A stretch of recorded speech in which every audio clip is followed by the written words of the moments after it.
আপনি খন্দকার মুস্তাককে খারাপ কেন বলবেন? যেটা আমরা আওয়ামী লীগের আমলে ৭১কে নিয়ে দেখেছি, ৭১ ব্যবসা। মুক্তিযুদ্ধের পক্ষে কারা ছিল, বিপক্ষে কারা ছিল। যুদ্ধ অবশ্যই তাজউদ্দিন আহমদের নেতৃত্বে, বাকি যারা পালিয়ে গেছেন ভারতের সহায়তায়, এবং এই ব্যাপারে দ্বিমত আছে যে আমাদের প্রবাসী সরকার করাটা ভারতে ঠিক হয়েছে কিনা। পালিয়েছেন বলছেন? অবশ্যই পালিয়েছে। সে ক্যান্টনমেন্টের সাথে অ্যারেঞ্জমেন্ট করেই পালাইছে। সেই মুক্তিযোদ্ধা খন্দকার মোস্তাককে আমরা কিভাবে অ্যাড্রেস করি? খুব বাজেভাবে অ্যাড্রেস করি। খন্দকার মোস্তাক বাংলাদেশে 800 আয়নাঘর হবার পরে কি ওই লতিফ সিদ্দিকী, জেদাই খান পান্না, এই যে মুক্তিযুদ্ধ ব্যবসায়ীরা আছে, জামাতের ভিতরে এতজন রাজাকার আছে, আওয়ামী লীগের ভিতরে এতজন রাজাকার আছে, বিএনপির ভিতরে রাজাকার আছে। মুক্তিযুদ্ধকে সবচেয়ে বেশি ছোট করেছে আওয়ামী লীগ, শেখ মুজিব, শেখ হাসিনা, শেখ পরিবার। আচ্ছা, আমি আপনার প্রশ্নে আসি। তার আগে পান্না ভাইয়ের একটা বিষয় আমি একটু করছি। সেটি হচ্ছে, উনি বলছে যে এখন বর্তমানে মব বেশি হচ্ছে। আপনি দেখেন, মব যদি হতো, আজকে প্রথম আলো যে জরিপটা করেছে, আওয়ামী লীগকে রেখে যে জরিপ করেছে, এই জরিপের ফলাফল কি হতো? যারা মব তৈরি করে তারা কি করত? আপনি দেখেন 2012 কি 13 সালে যখন প্রথম কাদের মোল্লাকে ফাঁসি দেওয়া হয়, তখন পরের দিন দৈনিক সংগ্রাম, এটা জামাতের একটা পত্রিকা, সেই পত্রিকার সম্পাদক ছিলেন আসাদ সাহেব। উনি খুব প্রথম মনে হয় সবচেয়ে বয়োজ্যেষ্ঠ উনি সম্পাদক। পরের দিন পত্রিকায় উনি শহীদ শব্দটা ব্যবহার করেছেন। এটার পরের দিন মুক্তিযুদ্ধ মঞ্চ নামে এই সনেট নাকি এরা গিয়ে ওনার দাড়ি ধরে ওনাকে টেনে বের করেছে। আপনি বলেন, সেটা কি মব ছিল না? ভয়ঙ্কর মব ছিল না? কেন ওনাকে শহীদ শব্দটা ব্যবহার করেছে? তাহলে আজকে প্রথম আলো যারা গণহত্যাকারী, তাদেরকে যে জরিপে নিয়ে এসে তাদেরকে আগামী ক্ষমতার জন্য 7% ভোট দিচ্ছে, তাহলে যদি মব তৈরি করতো তাহলে কি হতো? এটার ফলাফল তো 5 আগস্টের পরে এটা কি কামনা করা যায়? না, কাম্য না। কিন্তু ব্যাপারটা হচ্ছে 5 আগস্টের পরে কিছু মব ছিল, সেটাকে আপনি মব বলবেন না। সেটি কেমন ছিল? আপনি দেখেন এবার যে আন্দোলনটা হয়েছে, এটা কিন্তু আপনার নিয়ম মেনে হয়নি। যে নিয়ম মেনে, তাহলে শেখ হাসিনা কিন্তু এখন প্রধানমন্ত্রী থাকে, নিয়ম মেনে হয়নি। প্রত্যেকটা জিনিস নিয়ে ছাত্ররা জীবন দিয়েছে, তাদের মধ্যে একটা ক্ষোভের সৃষ্টি হয়েছে, ক্ষোভ থেকে বিভিন্ন জায়গায় তারা এটা করেছে। সেটাকে আপনি মব বলে কিন্তু এখন বর্তমানে সেটি হচ্ছে না। যদি সেটি হতো তাহলে আজকে প্রথম আলো এমন একটা অবস্থা হতো, কারণ নর্মালাইজ করার চেষ্টা করছে আওয়ামী লীগকে। প্রথম আলো সেটি হতো। তারপরে দেখেন আপনি এই প্রথম আলো, তারপরে দেখেন আমাদের সন্ত্রাস বিরোধী আইন, যে আইনটি 2013 সালে যে আইন, এই আইনেও তো আওয়ামী লীগকে নিষিদ্ধ করা হয়েছে। সে আইনে 13 ধারা বলা আছে, কেউ যদি কোনো একটা নিষিদ্ধ সত্তা, যেটি নিষিদ্ধ হয়েছে, সেই নিষিদ্ধ সত্তাকে যদি কোনো ইলেকট্রনিক বিন্যাসে বা নিউজের মাধ্যমে সেটাকে প্রমোট করার চেষ্টা করে, তাহলে তিনি এই যে নিষিদ্ধ সত্তাকে সহযোগী হিসাবে অপরাধের আওতায় আসবে। আমি যদি প্রশ্নে আসি, তারপরে দেখেন আপনি যেটি বললেন সহযোগী মুক্তিযোদ্ধা, দেখেন মুক্তিযোদ্ধার বিষয়টা তো এটা আমাদের একটা প্রাণের বিষয়। হ্যাঁ, এটা সবাই ওন করার চেষ্টা করে। আমার মনে আছে, আমি একজন মুক্তিযোদ্ধার সাথে একটা মামলা লড়েছিলাম, ওনার পক্ষে মামলা লড়েছিলাম আওয়ামী লীগের আমলের সময়। ওনাকে বলেছিলাম, আপনি মুক্তিযোদ্ধা, আপনি কি করেছেন? উনি বলেছেন, আমি ক্রিকেটার ছিলাম, আমি তখন আমাদের মুক্তিযুদ্ধের পক্ষে হওয়ার জন্য আমি ক্রিকেট খেলেছি। আমি বলেছি এই ক্রিকেটটা হচ্ছে আমার প্রতিবাদ। তার মানে মুক্তিযুদ্ধের সময় এককভাবে অবদান রেখেছে। কারো অবদানটা হয়তো সার্টিফাইড হয়েছে, কারো অবদানটা সার্টিফাইড হয়নি। কেউ হয়তো সহযোগিতা করেছে আমাদের মুক্তিযোদ্ধা, যাদেরকে খাওয়ার নিয়ে গিয়ে, মুরগি নিয়ে গিয়ে বিভিন্ন খাওয়ার ব্যবস্থা করেছে, কেউ হয়তো আশ্রয় দিয়েছে, কিন্তু সে আওয়ামী লীগ আমলে এসে আমার সার্টিফিকেট দাবি করেনি। আমার ফ্যামিলিতেও আছে যারা কখনো সার্টিফিকেট নেয় না, কিন্তু সহযোগিতা করেছে। তিনি যেটি বলার চেষ্টা করেছেন, আমার কাছে যেটি মনে হচ্ছে, তিনি সহযোগিতা করেছেন। ওনার ভাষ্য যদি আমি যদি সহযোগিতা করে যদি মুক্তিযোদ্ধা হতে পারে, তাহলে আমি তো সহযোগী মুক্তিযোদ্ধা হতে পারে। ট্রামটা হয়তো ভিন্ন হয়েছে, কিন্তু এটা তো একটা ভালোবাসার বহিঃপ্রকাশ। ধন্যবাদ। আপনি দেখেন 1971 সালে যারা আমাদের ভিন্ন, যাদের সংস্কৃতি ভিন্ন, ভাষা ভিন্ন, তারা আমাদের দেশে গণহত্যা চালিয়েছে। কিন্তু এবার কি হয়েছে? এবার হয়েছে একই দেশ, একই ভাষা, একই মানুষ, তাদের উপর তার সরকার এভাবে গণহত্যা চালাতে পারে। ওই গণহত্যার সাথে এই গণহত্যার সঙ্গে এটা তুলনা দিয়েন না। না, সেই গণহত্যা একটা সশস্ত্র সংগ্রাম, জনযুদ্ধ, সেটার সঙ্গে ওই গণহত্যাকে অ্যাড্রেস কিভাবে করছে? ওই গণহত্যাকে নিয়ে তো কেবল 30 লক্ষ নিয়ে। আপনি দেখেন তারেক রহমান সাহেব নিজে যখন লন্ডনে একটা বক্তব্যে, তার একটা নেতা যখন বক্তব্য দিচ্ছিলেন, 30 লক্ষ বললেন, তখন উনি ধমক দিয়েছেন, এই 2-3 লাখ টাকা, 30 লক্ষ কেন বলিস? আর আজকে দেখেন তারেক রহমান সাহেব, আমি খুব মজা পেয়েছি, উনি যখন এই যে শেখ হাসিনার যে এই ন্যারেটিভটা আবার নিয়ে আসলেন, উনি বললেন যে 1971 সালে যারা লক্ষ লক্ষ মানুষকে হত্যা করেছে, যিনি নিজেই বলছেন 2 লাখ 2-3 লাখ, লক্ষ লক্ষ মানুষ কি 2-3 লাখের অধিক।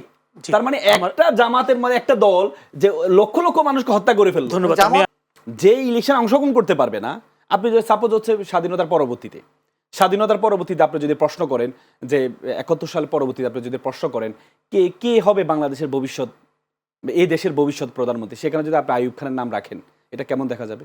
এটা আমাদের স্বাধীনতার সাথে বেইমানি করা হয় না?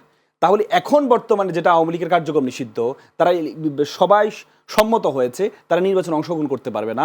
সে দলের প্রধান তিনি হচ্ছে মৃত্যুদণ্ডপ্রাপ্ত, সে দলকে আপনি জরিপে অংশগ্রহণ করলেন। খন্দকার মোস্তাক সাহেব উনি কিন্তু আমাদের যে মুজিবনগর সরকার, অস্থায়ী যে সরকার হয়েছে, সেই সরকারের পররাষ্ট্রমন্ত্রী ছিলেন এবং খুব গুরুত্বপূর্ণ একজন ছিলেন পররাষ্ট্রমন্ত্রী। পুরো বিশ্বের লিয়াজো মেনটেন এবং মুজিবনগর সরকারের বৈধতার বিষয়ে সবচেয়ে কাজ বেশি করেছেন উনি, পরবর্তী রাষ্ট্রপতি হয়েছেন। কিন্তু সেই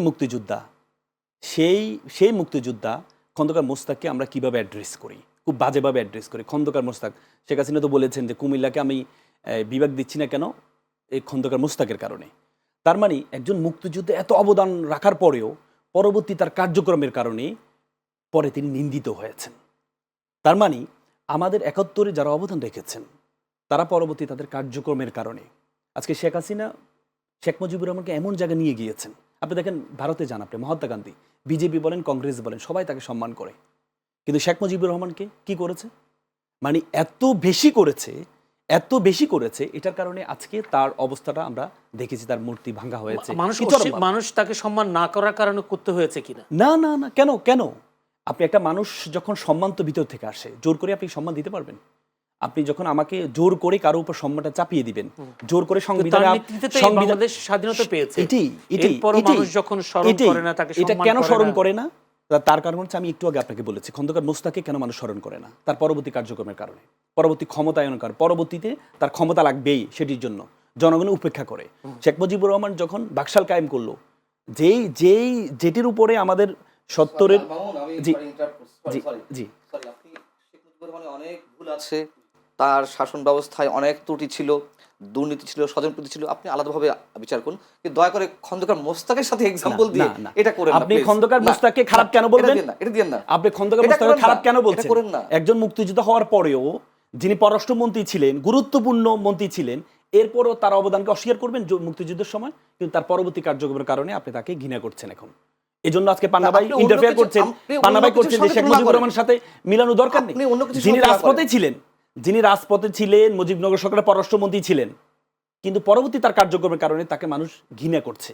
তো সুতরাং যে 71 সালে খারাপ কিছু করবে, তার পরবর্তী অবদানের কারণে মানুষ অস্বীকার করবে। আপনি বলেন যে মানুষ সম্মান করছে না বলে জোর করে সম্মান নিতে হচ্ছে। দেখেন, জামাতের বিষয়ে এই পান্নাভাই যেটি বলল, যুদ্ধ অপরাধী নিয়ে সরকার গঠন বা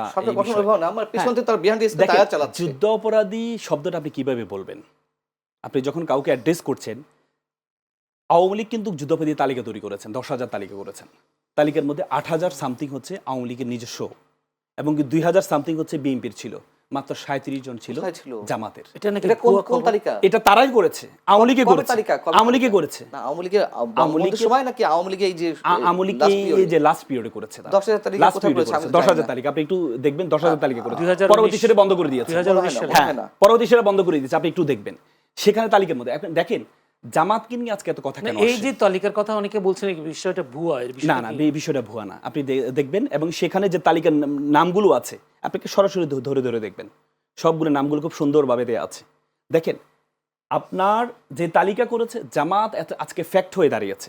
জামাত যখন 1971 সালে অনেকগুলো দলে কিন্তু স্বাধীনতার বিরোধিতা করেছেন, নিজামে ইসলাম ছিল, মুসলিম লীগ ছিল, অনেকগুলো দলে ছিল, কিন্তু তারা যখন বাংলাদেশে সার্ভাইভ করতে পারেনি, তাদেরকে নিয়ে কোনো প্রশ্ন আসেনি। জামাত যখন সার্ভাইভ করা শুরু করেছে, জামাত যখন একটা অবস্থা তৈরি করেছে, দেখেন জামাতকে নিয়ে অনেক রকম কথা হচ্ছে। আমি একটা ছোট্ট একটা এক্সাম্পল দিই, তাড়াতাড়ি শেষ করতে হবে। 17-18 বছর জামাতকে নিয়ে যেভাবে নেগেটিভ ক্যাম্পেইন করা হয়েছে, আমার খুব এক্সাম্পলটা খুব মনে পড়ে।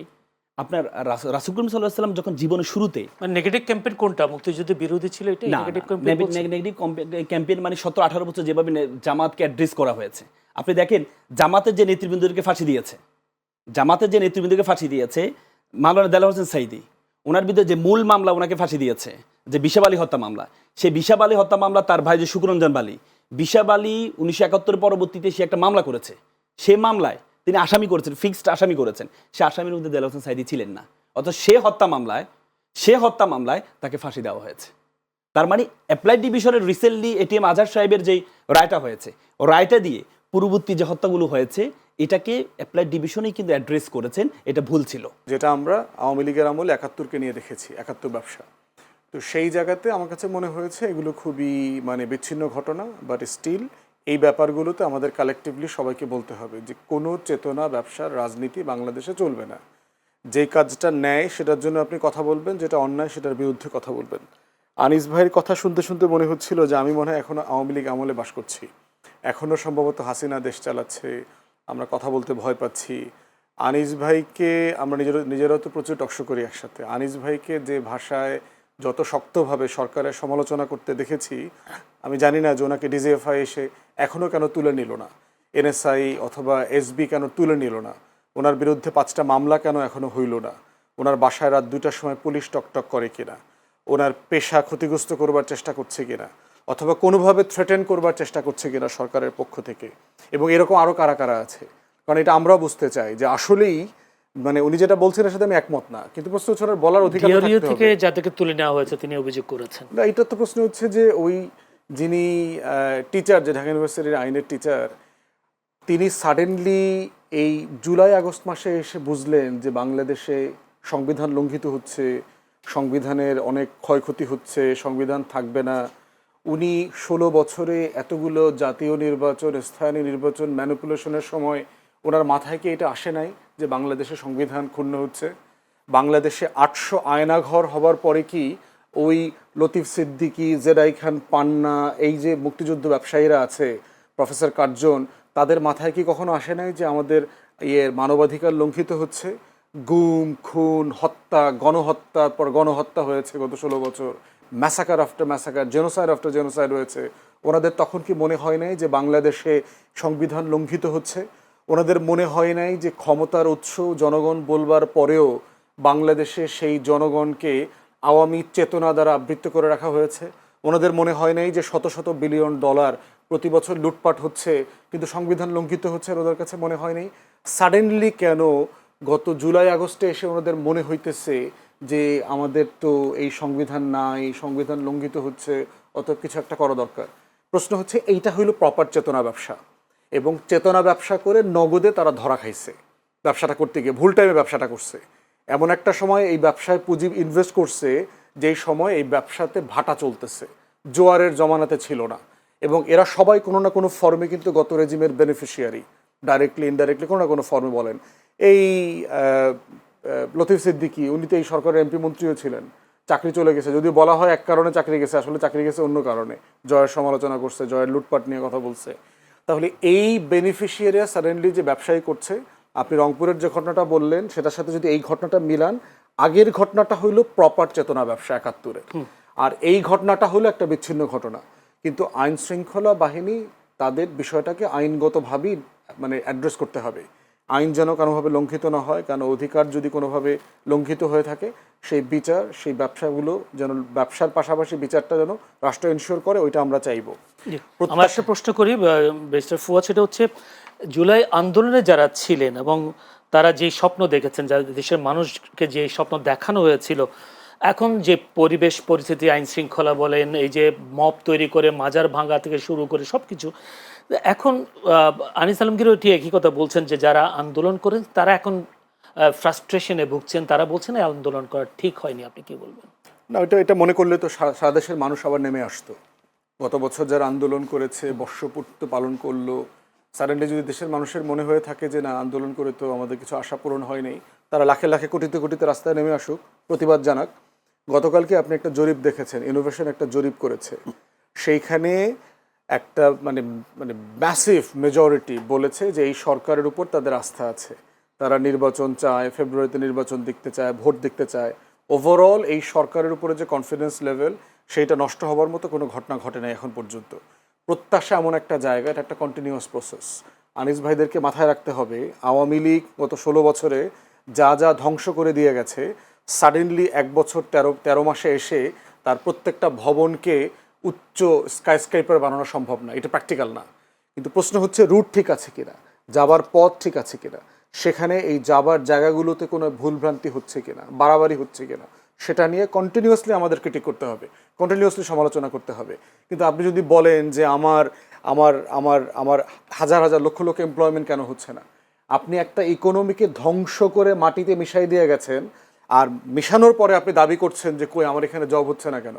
একটা কান্ট্রিতে কখন এফডিআই আসে, কখন বিদেশি বিনিয়োগ আসে, কখন এখানে জব ক্রিয়েট হয়, এটা তো একটা প্রসেস আছে। এখানে তো আলাদিনের চেরাগ নাই যে ইনুস সাহেব ওনার চেরাগটা ল্যাম্পটা অন করে দিছে আর এখানে লাখ লাখ জব তৈরি হয়ে গেছে। এইখানে কন্টিনিউয়াসলি গত 4 বছর ধরে এফডিআই মানে নাই, ক্লোজ টু জিরো। এখানে আপনার রিজার্ভ গত 5-7 বছর থেকে জিরোতে ছিল। গত 4 বছর পরে প্রথমবার দেখলাম এই মাসে আমার রাষ্ট্রের ব্যালেন্স অফ পেমেন্ট দিতে, লেনদেন, বিদেশি দেনা পাওনা শোধ করতে তাকে স্ট্রাগল করতে হয়নি, তার সাফিসিয়েন্ট ফান্ড আছে। তাহলে এইরকম একটা জায়গায় আমি বিদেশি বিনিয়োগ কীভাবে আশা করব, যেখানে গণতন্ত্র নাই, গুম খুনের স্বর্গরাজ্য হয়ে গেছে, আপনি বিরোধী দল নিশ্চিহ্ন করে দিয়েছেন, নির্বাচন ব্যবস্থা ধ্বংস করে দিয়েছেন, দেশে বিদেশে কারো টোটাল 40টা ব্যাংক রেড জোনে চলে গেছে। সেই আলাপটা না তুলে এসালমের সাথে, এসালম যে আমার পুরো ইন্ডাস্ট্রি ধ্বংস করে দিয়ে গেছে, সেই আলাপটা না তুলে আপনি যদি এখন আশা করেন যে এইগুলো থেকে এখন আমাদের ইনভেস্টমেন্ট হচ্ছে না কেন, টাকা তো আছে, ব্যাংকও বলছে সাফিসিয়েন্ট এলসি করবার মতো, ইনভেস্টারদেরকে দেওয়ার মতো টাকা আছে, কিন্তু ইনভেস্টার তো নাই। আপনার টোটাল প্রসেস তো ডিসরাপ্টেড হয়ে গেছে। টোটাল এই অলিগার্ক চোর, এই চোরেরা তো এখন ঘুরে বেড়াইতে পারছে না, তারা তো একটা মানে গা ঢাকা দিয়েছে, শেল্টার খুঁজতেছে। কদিন আগে দেখলাম যে বড় বড় আওয়ামী চোররাও দেখলাম বিভিন্ন মিটিংয়ে বড় বড় রাজনৈতিক দলের পাশে দাঁড়ায় দাঁড়ায় ফটো সেশন করছে। এইটা সময় লাগবে। মুক্তিযুদ্ধকে ছোট করা, হেয় করার চেষ্টা কে করেছে? বাংলাদেশের পুরো ইতিহাস জুড়ে যদি দেখেন, মুক্তিযুদ্ধকে সবচেয়ে বেশি ছোট করেছে আওয়ামী লীগ, শেখ মুজিব, শেখ হাসিনা, শেখ পরিবার। কী ছিল মুক্তিযুদ্ধের চেতনা? আমরা কেন যুদ্ধ করেছি? 70-এ একটা নির্বাচন হয়েছে, যেই নির্বাচনে আওয়ামী লীগ, পূর্ব পাকিস্তান আওয়ামী লীগ ভোটে জিতেছে। সো গণতন্ত্রের মূল্যবোধ কি? আপনি তাকে ক্ষমতা দেবেন না, দিয়ে কি করলেন? একটা যুদ্ধ চাপিয়ে দিলেন, আমরা যুদ্ধ করতে গেলাম। তাহলে নির্বাচন, 69-এর গণ অভ্যুত্থান, 66-র 6 দফা, 71-এর যুদ্ধ, সব কিছুর মুদ্রা চেতনার মূল জায়গাটা ছিল কি? এই রাষ্ট্রটা একটা গণতান্ত্রিক রাষ্ট্র হবে। শেখ মুজিব দেশে ফিরে এসে সরকারের দায়িত্ব নিলেন, শপথটা পর্যন্ত পড়েন নাই নিজে, তো সে সিংহাসনে বসছে, সে কিন্তু রাষ্ট্রের প্রেসিডেন্টের দায়িত্ব নেন নাই। দ্বিতীয়ত হইল 73-এর নির্বাচনের সময় আওয়ামী লীগ এবং শেখ মুজিব যা বলেছে, 293টা সিট নিচ্ছে, জাসদকে পিটায়া পাটায়া কেন্দ্র থেকে ব্যালট হেলিকপ্টারে করে চুরি করে ঢাকায় না গুইনা নির্বাচন ঘোষণা করছে। বঙ্গভবনে গিয়া বলছে দেশে কোনো বিরোধী দল নাই, শেখ মুজিব বলছে। যেই শেখ মুজিব বিরোধী দলের রাজনীতি করছে, যেই শেখ মুজিব 14 বছর গণতন্ত্রের জন্য লড়াই করে জেল খাটছে, সে 73-এর নির্বাচনের পরে বলতেছে দেশে কোনো বিরোধী দল নাই। সেই শেখ মুজিব বাংলাদেশে 4র্থ সংশোধনী করে বাকশাল জাতীয় দল কায়েম করছে। সেই শেখ মুজিব বাংলাদেশে সকল পত্রিকা গণমাধ্যম নিষিদ্ধ করে দিয়েছে। সেই শেখ মুজিব দেশের সকল রাজনৈতিক দল বিলুপ্ত করে দিয়েছে, ইনক্লুডিং আওয়ামী লীগ। আওয়ামী লীগকে সে বিলুপ্ত করে দিয়েছে। তাহলে যেই কারণে আমরা 6 দফাকে আমাদের মুক্তির দলিল বলেছিলাম, যেই কারণে 69-এ গণ অভ্যুত্থান হইল, যেই কারণে পূর্ব পাকিস্তান আওয়ামী লীগকে 70-এর নির্বাচনে মানুষ ভোট দিল, যেই কারণে আপনার 71-এর যুদ্ধ হইল, লড়াইতে এই তাজউদ্দিনের প্রবাসী সরকার সবাই মিলে যুদ্ধ করলো, তার প্রত্যেকটা ফাউন্ডেশন স্টোনকে এই শেখ পরিবার, শেখ মুজিব, আওয়ামী লীগ ধ্বংস করে দিয়েছে 72 থেকে 75-এ। ঠিক একই জিনিস আপনি গত 16 বছরে দেখেন। মুক্তিযুদ্ধের চেতনা কি জিনিস? একটা রাষ্ট্র গণতান্ত্রিক হবে, এই রাষ্ট্রে স্বাধীন থাকবে, সার্বভৌম থাকবে। অথচ এই আওয়ামী লীগ দিল্লি প্রণব মুখার্জির সাথে মিটিং করে, দালালির নির্বাচন করে, ইলেকশন ইঞ্জিনিয়ারিং করে 2008-এ ক্ষমতায় আসছে। এই আওয়ামী লীগ 2014-তে একতরফা নির্বাচন করেছে, 18-তে রাতে করেছে, 24-এ দামি নির্বাচন করেছে। জাতীয় পার্টির মতো একটা জাতীয় নিরাপত্তা হুমকি, এইরকম একটা দলকে সে বি টিম আকারে কাজ করেছে, যেই দলটা 81-তে হাসিনাকে এনে 82-তে নতুন কু করে দল বানায়া জিয়াউর রহমানকে হত্যা করে আওয়ামী লীগকে পুনর্বাসন করছে। তাহলে আপনি মুক্তিযুদ্ধের চেতনা কি জিনিস? আপনি অধিকারের লড়াই করেছে, তো শেখ মুজিব করেছে, 14 বছর জেলে ছিল। সেই অধিকারের প্রত্যেকটা ধারা উপধারা লঙ্ঘন করেছে হচ্ছে আওয়ামী লীগ গত 16 বছরে। মুক্তিযুদ্ধের চেতনা কি জিনিস? মুক্তিযুদ্ধের চেতনা হচ্ছে আপনি রাষ্ট্রে অর্থনৈতিক সাম্য কায়েম করবেন, মানবিক মর্যাদা কায়েম করবেন, সামাজিক সুবিচার ইনসাফ কায়েম করবেন। দেশের প্রত্যেকটা প্রতিষ্ঠান ধ্বংস করে দিয়ে এই রাষ্ট্রে কোথায় মানবিক মর্যাদা কায়েম হয়েছিল? আমাদের ন্যূনতম মানবিক মর্যাদা ছিল যেই রাষ্ট্রের RAB, police, DB, SB, DGFI, NSI রাত 2টার সময় উঠে দেশের নাগরিককে তুলে নিয়ে যায়, 6,500 ক্রসফায়ার করেছে, হাজার হাজার লাশের এখনো দিশা নাই। সেখানে মুক্তিযুদ্ধের চেতনা মানেটা কি? মুক্তিযুদ্ধের চেতনা মানে হচ্ছে আমার রাষ্ট্রটা সবার হবে। এই মুক্তিযুদ্ধের চেতনা মানে কি $234 বিলিয়ন বিদেশে পাচার করা? এই মুক্তিযুদ্ধের গল্প বলে বলে বাংলাদেশের 80% ভুয়া মুক্তিযোদ্ধা বানাইছে, 30 লাখের গল্প বানাইছে। এই মুক্তিযুদ্ধের চেতনা নামে আমরা শহীদদের একটা তালিকা করি নাই। 6,757 জন শহীদ মুক্তিযোদ্ধা ভাতা নেয়। তাহলে শহীদের 30 লাখের গল্প কতজন আসছে? বীরঙ্গনা 504 জনের তালিকা আছে মুক্তিযুদ্ধ মন্ত্রণালয়ে। আপনি 2 লাখ বীরঙ্গনার গল্প বলেন কেন? মিথ্যাচার দিয়ে কি রাষ্ট্রাচার হয়? রাষ্ট্র তৈরি হয়? তাহলে শেখ হাসিনা গত 16 বছর মুক্তিযুদ্ধের চেতনার নামে যা যা করছে ঠিক তাই ছিল 6 দফার বিপক্ষে, 71-এর যুদ্ধের বিপক্ষে, 70-এর নির্বাচনের বিপক্ষে, 69-এর গণ অভ্যুত্থানের বিপক্ষে। অতএব এই রাষ্ট্রের স্বাধীনতা সার্বভৌমত্বের সবচেয়ে বড় শত্রু হচ্ছে আওয়ামী লীগ। যেমন ফুয়াদ আরেকটা বক্তব্য বেশ ভাইরাল হয়েছে, আপনি বলেছেন মুক্তিযুদ্ধের সময় আওয়ামী লীগ বা কিংবা শেখ মুজিব কোনো যুদ্ধে অংশ নেননি। বিষয়টা একটু যদি খুলে বলতেন। এটা লম্বা টপিক, এখন আপনি এই আলোচনা ঢুকবেন কিনা? বিষয়টা দেখেন, 25শে মার্চ যখন গোল table round table meeting fail করলো, সন্ধ্যার পরে ইতিমধ্যে ক্র্যাকডাউনের প্রিপারেশন চলছে। আওয়ামী লীগের নেতারা খবর পেয়ে গেছেন রাতে ক্র্যাকডাউন করবে। তাজউদ্দিন আহমেদের ডায়েরিতে পড়বেন লিখছে, তাজউদ্দিন আহমেদ 32 নম্বরে গেছে, গিয়ে বলতেছে মুজিব ভাই আমরা তো পালাইতে হবে কিছুক্ষণ পরে, তো আপনার একটা বক্তব্য, এবং সে একটা রেকর্ডার নিয়ে গেছে, কাগজ কলম নিয়ে গেছে, যে আপনি একটা বক্তব্য রেকর্ড করে দেন, আমরা তো ছিন্ন বিচ্ছিন্ন হয়ে যাব, দেশে যুদ্ধকে অর্গানাইজ করতে হলে আপনার একটা বক্তব্য লাগবে। সেটা দিতে অস্বীকার করেছে। এরপর বলছিল ঠিক আছে আপনি কাগজ কলম একটু লিখে দেন, লিখে একটু সাইন করে দেন, আমরা কি পড়বো আপনার পক্ষ থেকে, মানুষকে জানাবো, এটা প্রয়োজন আমিই পড়বো আপনার তরফ থেকে। সে বলতেছে আজকে ক্র্যাকডাউন হবে, আমি এটার বিরুদ্ধে প্রতিবাদ করে দিছি অলরেডি, এগুলো মেনে নেব না। 27 তারিখে হরতালের ডাক দিয়েছি, বাসায় গিয়ে নাকে তেল দিয়ে ঘুমা, 27 তারিখ হরতাল হবে। শেখ মুজিব 25 তারিখে পালানোর আগে সে 27 তারিখে হরতালের কর্মসূচি দিয়েছে। অবশ্যই পালিয়েছে। সে ক্যান্টনমেন্টের সাথে অ্যারেঞ্জমেন্ট করেই পালাইছে। ক্যান্টনমেন্ট থেকে গাড়ি আসছে, তার সুটকেস রেডি করে দিয়েছে তার ওয়াইফ, পুরো বর্ণনা আসছে হিস্ট্রির বইগুলোতে দেখেন, সে আস্তে পালায় চলে গেছে। তো এই হলো শেখ মুজিবের যুদ্ধ। পরবর্তীতে দেখেন তাজউদ্দিন আহমেদের ডায়েরিতে এই কথা লেখা আছে, মুজিব ভাই আপনাকে তো কখনো বলতে পারলাম না যুদ্ধটা আমরা কিভাবে করেছি, কিভাবে অর্গানাইজ করেছি। শেখ মুজিব মুক্তিযুদ্ধের গল্প কোনোদিন 71-এর প্রবাসী সরকারকে ডেকে এনে জিজ্ঞেস করেন নাই, কোনোদিন জানতে চান নাই। বহুবার তাকে বলা হয়েছে, সে কোনোদিন মুজিবনগরে যায় নাই। তাজউদ্দিন আহমেদ বারবার রিকোয়েস্ট করছেন, বহুবার বলা হয়েছে যে আসেন মুজিব ভাই একটু আপনি বৈদ্যনাথ তলাটা দেখে আসেন, আমরা ওই পার থেকে পালায় এসে কিভাবে একটা মঞ্চ করে স্বাধীনতার ঘোষণাপত্র দিলাম, আপনাকে রাষ্ট্রপতি ঘোষণা করলাম, এটা তো আপনাকে দেখতে হবে। কোনোদিন যায় নাই সেখানে। অতএব সেই বাস্তবতায় দেখতে হবে যুদ্ধটা কারা অর্গানাইজ করছে। যুদ্ধ অবশ্যই তাজউদ্দিন আহমেদের নেতৃত্বে, বাকি যারা পালিয়ে গেছেন ভারতের সহায়তায়, এবং এই ব্যাপারে দ্বিমত আছে যে আমাদের প্রবাসী সরকার করাটা ভারতে ঠিক হয়েছে কিনা। সেক্টর কমান্ডাররা কিন্তু রাজি ছিলেন না। জেনারেল ওসমানী থেকে সবাই বলেছেন যে আমরা চিটাগং হিল ট্র্যাক্সে করব। গ্রামের মানুষদের ভিতরে কি আসলে এই জিনিসগুলো এইভাবে কাজ করে? এভাবে কাজ করে না তো, ওনারা বাংলাদেশকে এইভাবে দেখে না। আওয়ামী লীগের চোখ দিয়ে বাংলাদেশকে যেভাবে দেখা হচ্ছে, দেশের মানুষ বাংলাদেশকে এইভাবে দেখেন না।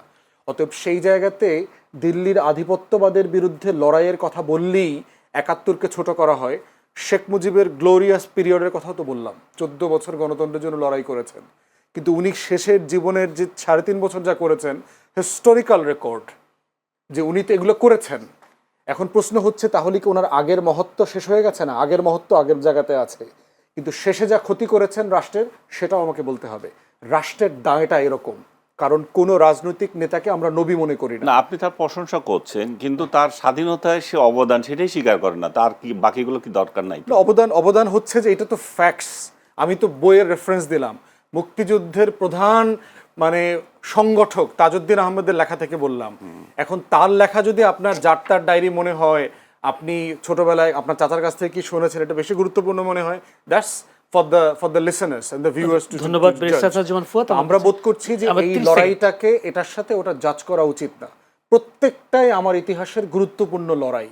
এবং এই দিল্লির আধিপত্যবাদের বিরুদ্ধে যে লড়াই, এই লড়াইটা আমাদের লড়াইয়ের জায়গা থেকে মেনে নেওয়া দরকার।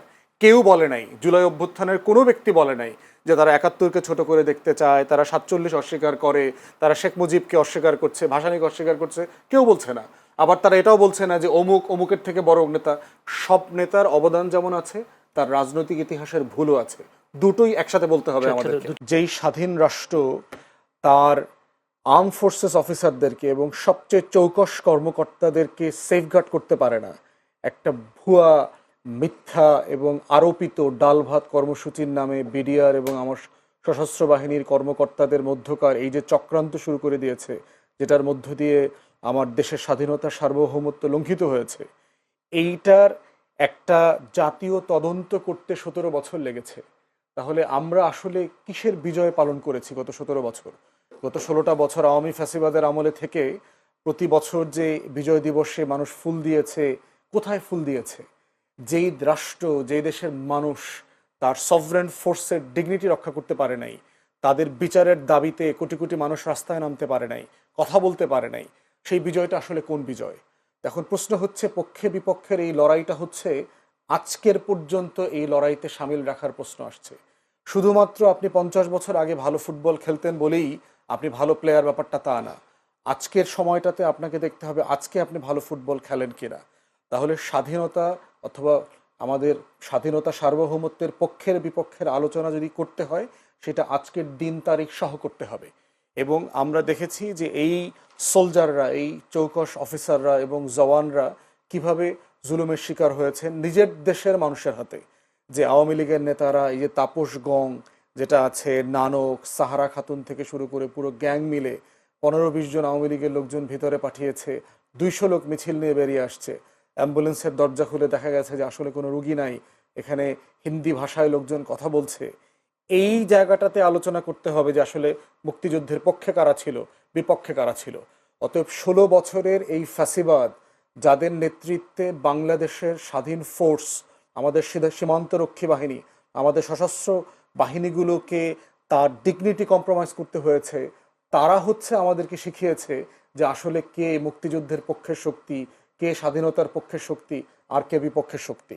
তাই এটা হচ্ছে শুধু ৭১-এর মাপকাঠি দিয়ে এটা গোনা যাবে না, এটা গুনতে হবে আমার প্রত্যেক দিনের আজাদির লড়াইকে সামনে রেখে, যে আসলে আমার কে পক্ষের শক্তি, কে স্বাধীনতা সার্বভৌমত্বকে আফল করছে, আর কে এটাকে নিয়ে ব্যবসা করে বিক্রি করে দিচ্ছে দিল্লির কাছে। এই মানদণ্ডটা প্রত্যেক দিনের জায়গা থেকে বিবেচনা করতে হবে।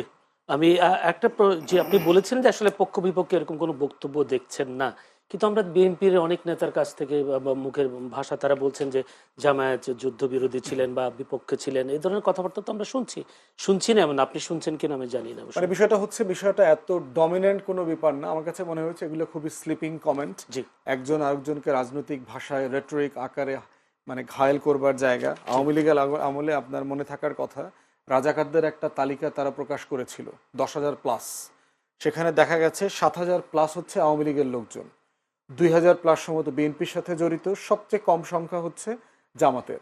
তাহলে প্রশ্ন হচ্ছে আপনি যুদ্ধের পক্ষে বিপক্ষের আলাপটা কিভাবে তুলবেন? এরপরে দেখেন জামাতের নেতা ডাক্তার শফিকুর রহমান নিউ ইয়র্কে কয়েকদিন আগে বলেছেন মুক্তিযুদ্ধ নিয়ে তারা ক্ষমা চেয়েছেন, তাদের যে কোনো ভুল ত্রুটির ব্যাপারে তারা ক্ষমা চেয়েছেন। তাদের অ্যাডভোকেট শিশির মনির বলেছেন জামাত ইতিমধ্যে নাকি আরও ২ বার তাদের এই ইস্যুতে তারা জাতির কাছে ক্ষমা চেয়েছে। তাহলে প্রশ্ন হচ্ছে একটা রিজলভ সেটেল ইস্যু, যেটা শেখ মুজিব নিজ দায়িত্বে জেনারেল অ্যামনেস্টি দিয়ে, সাধারণ ক্ষমা দিয়ে, কোলাবোরেটরস অ্যাক্ট দিয়ে কিছু বিচার টিচার করে এটা ফয়সালা করে গেছেন, সেই বিষয়টাকে নিয়ে এখন আবার তর্কের মধ্যে আসা হচ্ছে। দিল্লির গোলামির যে বয়ান আছে সেই ন্যারেটিভের ভিতরে জাতিকে ঢুকিয়ে দেবার চেষ্টা। আমাদেরকে মাথায় রাখতে হবে, আমার প্রশ্ন সেই জায়গায় যে এখনো কেন সেই বক্তব্য, আজকে মাথায় রাখতে হবে আমার বর্তমানের আজাদির লড়াইতে শত্রু মিত্র কারা, কারা প্রতিদিন আমাকে পরাধীন করতে চায়, তাকে কিভাবে আমি প্রতিহত করব, আমার দেশকে কিভাবে ডিফেন্ড করব, জাতিকে কিভাবে ডিফেন্ড করব, এইটা হচ্ছে গুরুত্বপূর্ণ প্রশ্ন। জামাতের ভিতরে এতজন রাজাকার আছে, আওয়ামী লীগের ভিতরে এতজন রাজাকার আছে, বিএনপির ভিতরে রাজাকার আছে, এই লোকগুলো ম্যাক্সিমাম মারা গেছে না, কি করবেন? এটা দিয়ে আপনি এখন কি অ্যাচিভ করবেন বাংলাদেশের? আপনার এখন গুরুত্বপূর্ণ হচ্ছে আজকে আপনার স্বাধীনতা থ্রেটের মধ্যে আছে, হুমকির মধ্যে আছে, আজকে আপনার সার্বভৌমত্ব হুমকির মধ্যে আছে। আর আমরা সবাই মিলে যদি এখন আলাপ করি ৭১ সালে কে পক্ষে ছিল আর বিপক্ষে ছিল, তখন কি হবে? এই আলাপটা তো আওয়ামী লীগ করেছে গত ১৬ বছর ধরে। বিচার করবার দায়িত্ব কার ছিল? শেখ মুজিবের উপরে ছিল। কে মাফ করে দিয়েছে ত্রিপক্ষীয় চুক্তি করে? সিমলা অ্যাকর্ড করে ভারত, পাকিস্তান, বাংলাদেশ মিলে কাদেরকে মাফ করে দিয়েছে? শেখ মুজিব করেছে। তাহলে বিচার যদি না হয়ে থাকে, আলবদরদেরকে যদি আপনি বিচার করতে না পারেন, পাকিস্তানিদেরকে যদি বিচার করতে না পারেন, এই দায়িত্ব আওয়ামী লীগের, শেখ মুজিবের। সেই প্রশ্নটা আপনি এখন এনে এটা রিজলভ করবেন কিভাবে? শেখ মুজিবকে এনে তো আপনি এখন জবাবদিহি করতে পারবেন না। একমাত্র ব্যক্তি জীবিত আছে ডক্টর কামাল হোসেন, আওয়ামী লীগের আইন এবং পররাষ্ট্র বিষয়ক মন্ত্রী ছিল, তিনি ওই সিমলা অ্যাকর্ড সাইন করেছেন। তাকে ডেকে এনে জিজ্ঞেস করেন আপনারা গণমাধ্যমের পক্ষ থেকে যে আপনারা কেন মাফ করে দিলেন। তাহলে আজকে এই প্রশ্নগুলো আলাপে আনা মানেই হচ্ছে যে আমরা ইচ্ছা করে আমরা বর্তমানের স্বাধীনতা নিয়ে চিন্তিত না, আমরা ৭১-এর গল্প নিয়ে ব্যস্ত। ৭১ মনে হয় আমাকে 2025 সালে স্বাধীন রাখবে।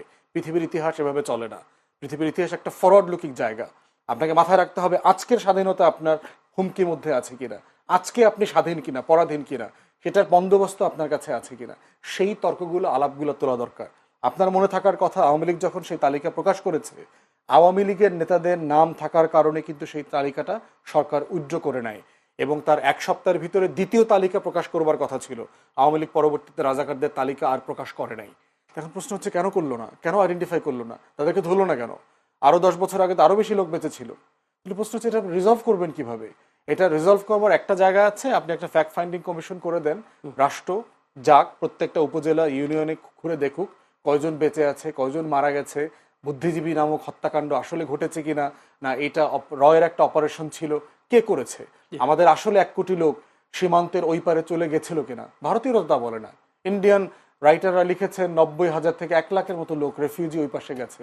তাহলে আপনি ১ কোটির গল্প কেন বলেছেন? সারা দুনিয়াকে ১ কোটি মানুষের রিলিফ আনছেন, চুরি করছেন, লুটপাট করছেন। মোটা দাগে ভারতীয়রা এবং আওয়ামী লীগ মিলে এই রিলিফের টাকা লুটপাট করে খাইছে। কারণ ১ কোটি মানুষের জন্য যে চাল আসবে, ১ লাখের জন্য তো সেই চাল লাগবে না। তাহলে আপনি বাকি টাকা তো বিক্রি করে দিয়েছে। এই রিলিফের চাল কলকাতা বন্দরে খালাস না করে বিক্রি করে দিয়েছে আওয়ামী লীগের আমলে। এইগুলো বাস্তব, মানে চিটাগংয়ে এটা ল্যান্ড করতে দেওয়া হয়নি।